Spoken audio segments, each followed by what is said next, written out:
Hi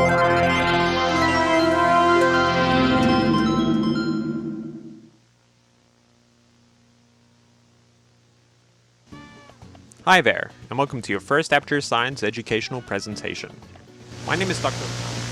and as a part of your participation in our educational initiative, the series of tapes will cover a variety of important literary concepts to improve your understanding of the English language and lead you on the path to success.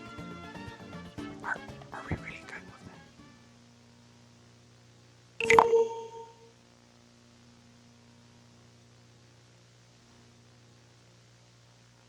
Paradoxes, in literary terms at least, are figures of speech whose statements seem to only contradict themselves, but upon inspection can actually reveal a deeper truth or complex idea that can really make the reader stop and think. Now here at Aperture Science, we often use paradoxes as an emergency contingency against potential rogue artificial intelligence. While this amount of complex thinking is naturally way too much for an AI to comprehend, for us humans, paradoxes can be used to express deeper truths, complex ideas, or even challenge the reader's perspective. Here are some examples. The more you learn, the less you know. At first it sounds impossible, but when you really stop to think about it, you realize it's about how gaining knowledge makes you more aware of the things you don't. The only constant is change. It seems contradictory, because something that's always changing shouldn't be constant. In reality, it's actually expressing how inevitable change is in our lives. You have to be cruel to be kind. Life itself can also be contradictory, so this paradox can fully emphasize how two opposite ideas can be correct at the same time. Although pain seems unkind, it may ultimately benefit someone. Whenever you encounter a paradox in text, don't immediately assume it's a mistake. Stop and ask yourself what the writer is really trying to convey. As for paradoxes you've encountered in person, please confront the front desk and try to avoid them as much as possible. Trust me, they are very dangerous.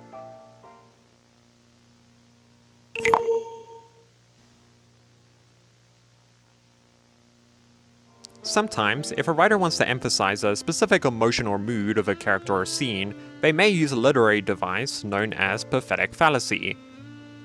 This is a technique where the writer will apply an emotion to the weather or natural environment that reflects the mood of a scene or character.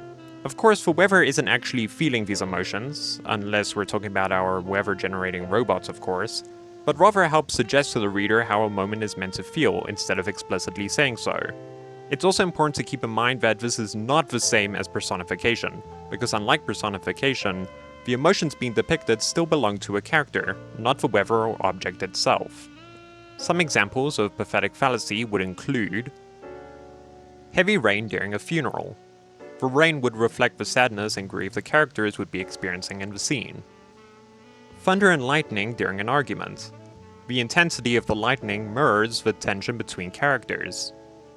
Bright sunshine after overcoming a challenge. The sky clearing up would symbolize hope and happiness of the character after having to put up with a great struggle. Whenever you notice text putting emphasis on the weather, ask yourself if it is saying something about the setting or the emotions of the characters. If it's the latter, then you have yourself a pathetic fallacy. This concludes today's Aperture Science educational presentation. You should now be able to identify examples of paradoxes and pathetic fallacy with a degree of competence. If this hasn't been the case, please restart this tape until you've achieved competence. Thank you for participating in the Aperture Science educational initiative. Neurotoxin level at capacity. In.